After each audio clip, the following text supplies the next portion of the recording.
Hi everybody, I'm Stephanie LaFaro here, back with Chapter 4 of Experience in Education by John Dewey. Chapter 4 is on social control, and so he brings up the notion of kind of how much individual freedom people can get in an experience versus how much influence the instructor can kind of impose from above, as he says.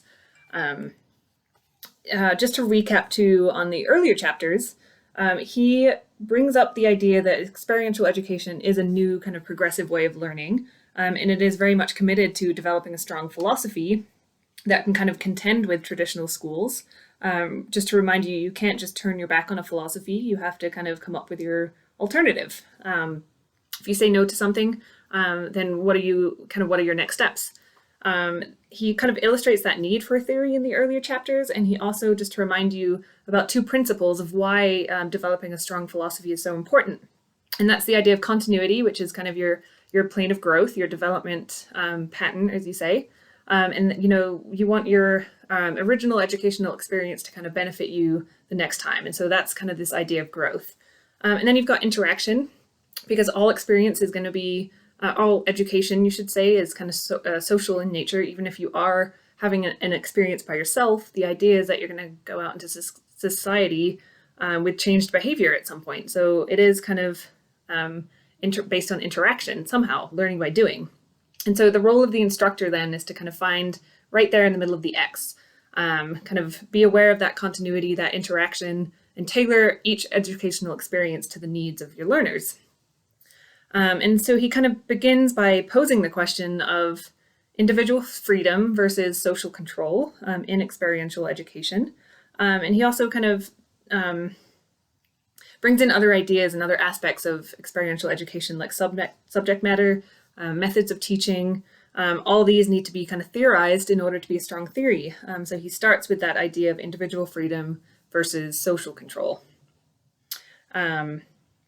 Humans, then, we are kind of ultimately social. He did mention that in earlier chapters. And we are kind of subject to some kind of social control no matter what, no matter how free we think we are. Think about codes of conduct, think about hierarchies in your jobs, or even sports games. There's rules in sports. And oftentimes you don't really feel that imposition. You don't feel like you're being controlled, but you are kind of held to social norms, whether you like it or not. Social norms are kind of a form of social control. Like democracy is kind of so ingrained in our society too, we don't often feel like we're being controlled socially, but we're all kind of part of these, we're all little pieces of the parts, moving parts, I should say, in a community, and we're all kind of cooperating with one another, we're all interacting, and we're sharing a common experience. And he mentions that disputes kind of arise out of not so much people disobeying the rules, but they feel like, well, they are disobeying the rules, but they feel like they're being imposed upon by somebody else. I'll illustrate with a soccer game, because I have to talk about soccer at least once a day. Otherwise, I start to get heart palpitations. Need my soccer. And I'm joking. I don't really need to talk about soccer that bad. But disputes arise when individuals feel like they're being imposed upon and treated unfairly by someone else. And it's not so much that disputes arise out of they feel like their rules or the control that they're under is unfair. And so in a soccer game, you see people get red cards all the time. Not all the time, actually. Quite often you see somebody get a red card, and that's because they broke the rules. And so it's not that people are kind of acting out against the rules, it's just they're being unfairly imposed upon by somebody else. And that is kind of what imposition, that's what he refers to as far as imposition.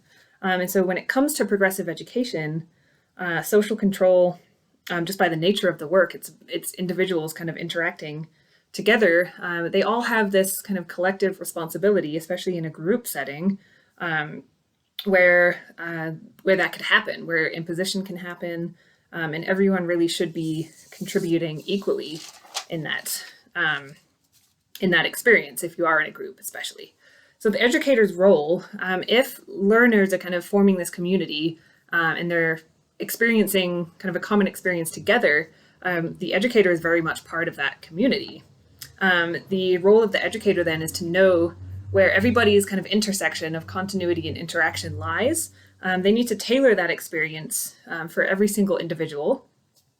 You've got to keep in mind that there may be people that are more docile. Maybe there's people that are conditioned by life or their environment to be a little more passive in their learning environment. And remember, you just want everybody to contribute equally. Otherwise, it's a really unfair learning experience, and not everybody is getting their piece of the pie, we should say. You've also got people that are rebellious that do get red cards.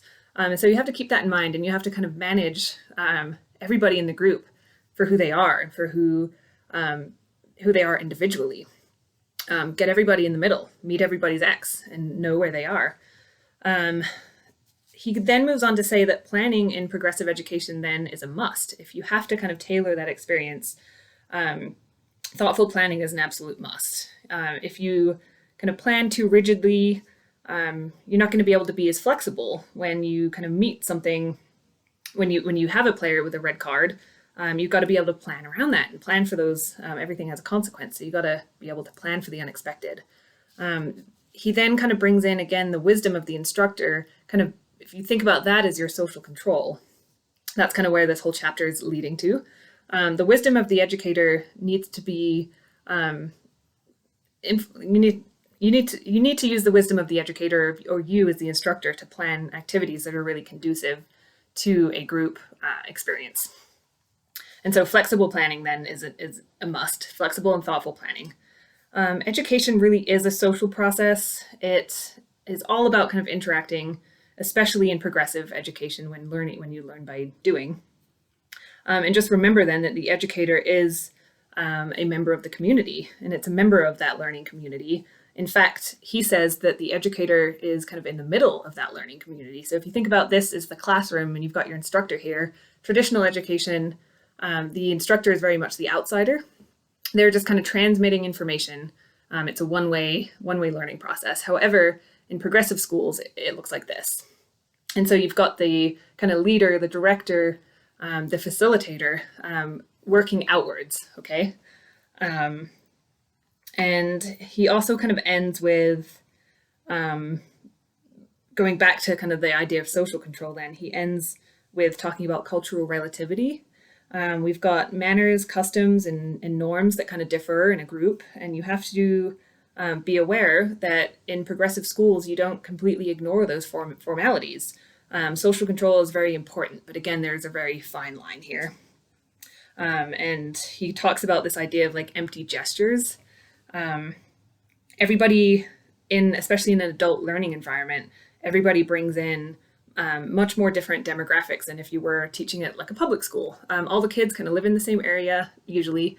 They're all the same age. In an adult learning environment, it's very different. You don't know who's going to be in your class. You've got much more widespread demographic to plan for, and sometimes that seems almost impossible. But remember, you got to get people in their X. And progressive schools don't ignore that formality. It's very much a part of the process there. So I will leave you with that. It was a pretty short chapter, but I will go ahead and read chapter 5 in a little bit and post another reflection. All right, see you next time.